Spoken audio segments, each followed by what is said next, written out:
Hello everyone, so welcome again to my channel Gaming Crazing. So in the last class we were discussing theories of motivation and we have covered the part 1. So let me give a recap to whatever we have covered in the last class.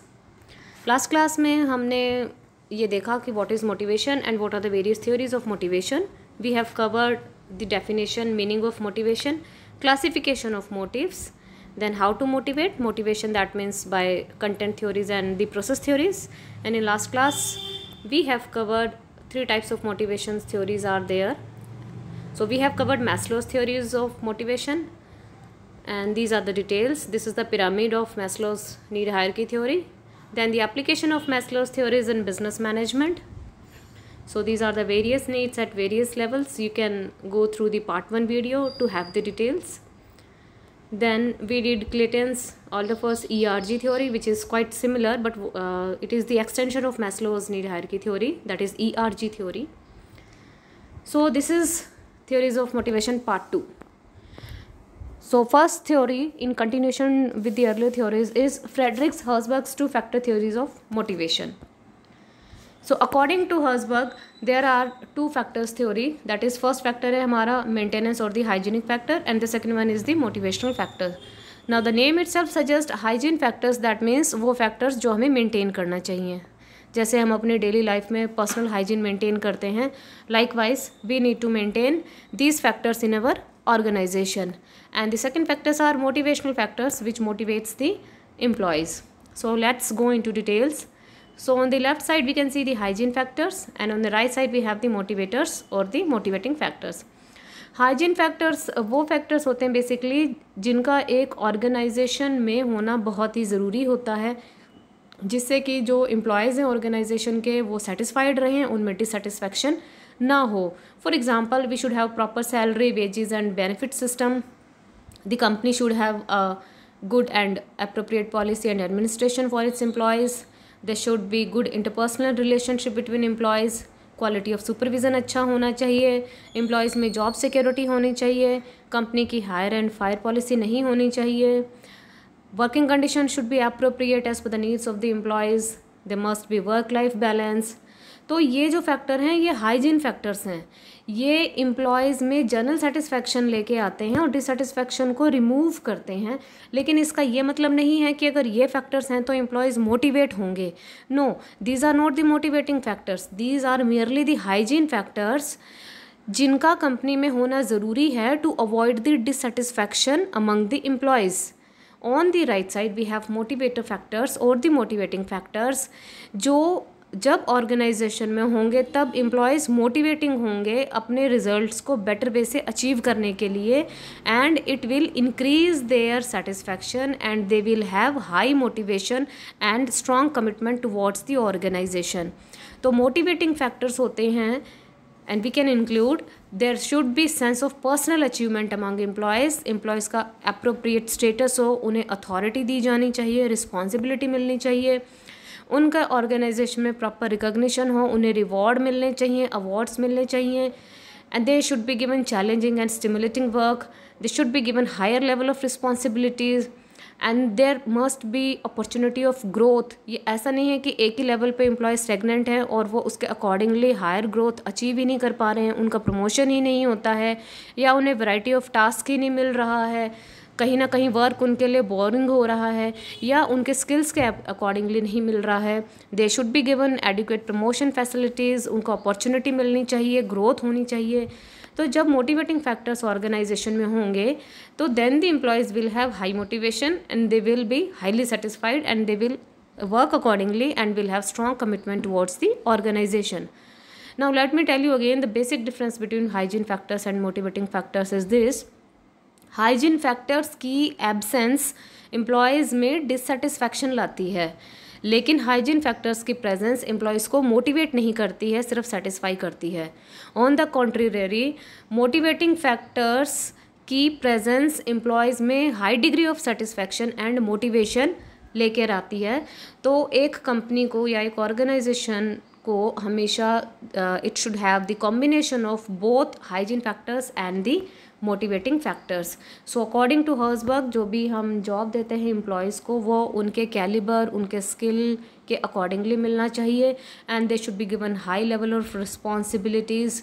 और job के जो design होता है which is job design, it should be like that कि अगर कोई एक lower level का एम्प्लॉय उसको करने में एफिशिएंट है, it must be given to that person instead of a person who is like highly skilled. So next theory is McGregor's theory X and theory Y. So there are two theories, or we can say McGregor has given a theory which defines into two parts. One is the theory X and the other is the theory Y. So on the left side we have theory X. We can see the shape also orange color, it's of X, and on the right side we have blue color Y. So what exactly it says. तो basically ये theory ये कहती है जो management का style है या जो ऑर्गेनाइजेशन में मैनेजरियल्स का वर्किंग स्टाइल है वो थ्योरी एक्स के अकॉर्डिंगली जो भी ऑर्गेनाइजेशन में एम्प्लॉयज़ हैं they basically like to have control over them. they do not want to work and they want to have a depressed kind of culture. They do not want to grow in the organization.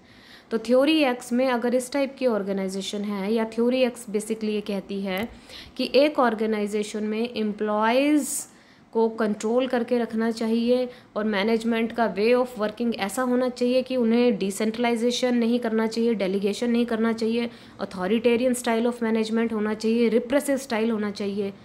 On the contrary theory wise के just opposite है और वो ये कहती है कि management को हमेशा अपने स्टाफ को साथ लेके चलना चाहिए, लिबरलाइजेशन होना चाहिए, they should be the work should be given to them, high degree of responsibility should be given to them. और जो एम्प्लॉयज़ हैं बाय नेचर वो वर्क को करना चाहते हैं, they want to have sense of achievement, उनको ऑर्गेनाइजेशन को डिसीजन मेकिंग में पार्टिसिपेट करवाना चाहिए, उनकी कंटिन्यूस इम्प्रूवमेंट होनी चाहिए and they should be empowered. तो ये हम देखते हैं थ्योरी एक्स एक डिफरेंट स्टाइल ऑफ मैनेजमेंट है and theory Y different style of management है. सो बेसिकली डिपेंड्स ऑन कि आपके ऑर्गेनाइजेशन का स्ट्रक्चर क्या है या काइंड ऑफ ऑर्गेनाइजेशन कैसी है. But major suggestions are given that theory Y should be implemented in organisation so as to have participative management and to increase the morals of the employees. So basically theory says theory X says कि employees खुद ही काम नहीं करना चाहते हैं, वो खुद चाहते हैं कि उन्हें कंट्रोल किया जाए, वो रिस्पॉन्सिबिलिटी लेने के लिए रेडी नहीं होते हैं और कहीं ना कहीं उनको एक सुपरवाइज़र की ज़रूरत पड़ती है. On the contrary theory Y says कि एम्प्लॉयज़ वर्क नेचुरली करते हैं, they like to have their self direction, they do not want to be controlled by other, they seek responsibility, they want high degree of responsible work to be given to them and they want to make good decisions. They want them to be given an opportunity for making decisions. So McGregor theory X and Y की यहाँ हम basic difference देख सकते हैं which you can already see that I have already discussed. So let's move to the next theory, that is David McClelland's learned needs theory. As the name suggests, ये जो theory है ये learn की जाती हैं society में on the basis of experience of individuals.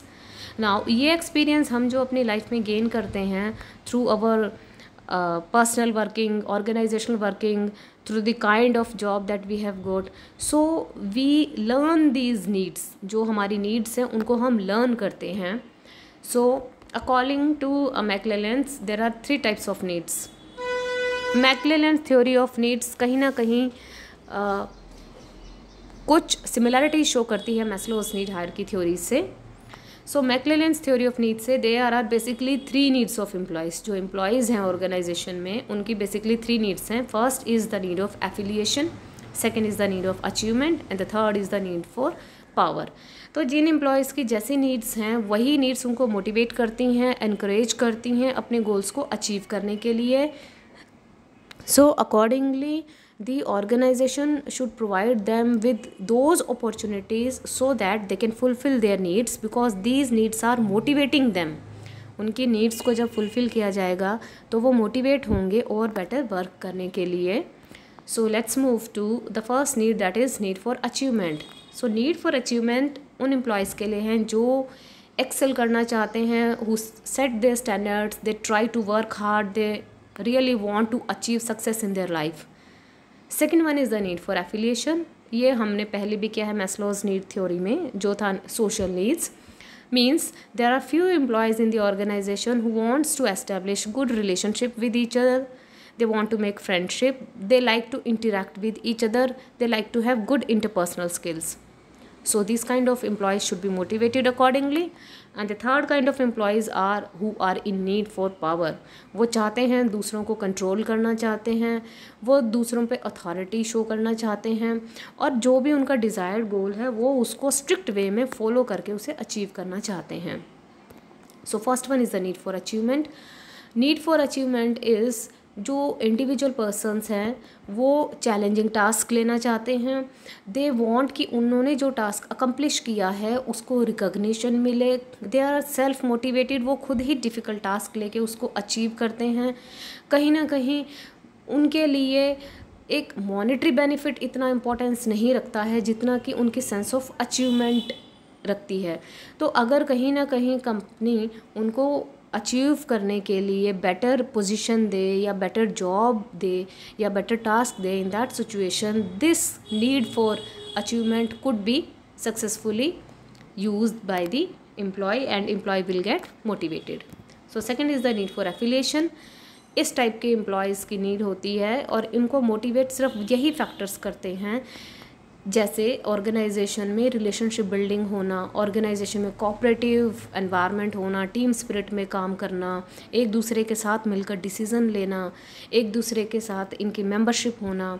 सो इस type के फैक्टर्स अगर ऑर्गेनाइजेशन में होते हैं तो ये मोटिवेट करते हैं उन एम्प्लॉयज़ को जिनकी नीड फॉर एफिलिएशन है, जो आपस में सोसाइटी में मिलजुल कर रहना चाहते हैं. इस नीड को फुलफ़िल करने में हेल्प करते हैं and these factors motivate them to growth in the organization and to achieve their as well as organizational goals. So next one is the need for power. So what is basically this? As the name suggests, power करना, that means कहीं ना कहीं to have the authority over the others. So people with this need, उनकी क्या nature होगी, वो दूसरों को कंट्रोल करना चाहेंगे, वो बहुत आर्ग्यूमेंट्स करते हैं, वो दूसरों को इन्फ्लुएंस करते हैं और हमेशा वो ये चाहते हैं कि उन्हें ही लीडर बनाया जाए. बेसिकली ये employees high level of management में होते हैं, तो ऑर्गेनाइजेशन को इनको भी अपॉर्चुनिटीज़ अकॉर्डिंगली प्रोवाइड करनी चाहिए so that they can fulfil their need and they get motivated only if such factors are given to them.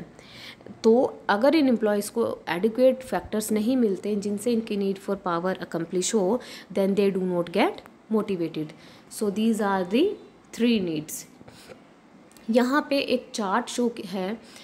इसमें अब हम फर्स्ट में in the first one we have Herzberg's 2 factor theory, then we have Maslow's theory, Alderfer's ERG theory and the other needs.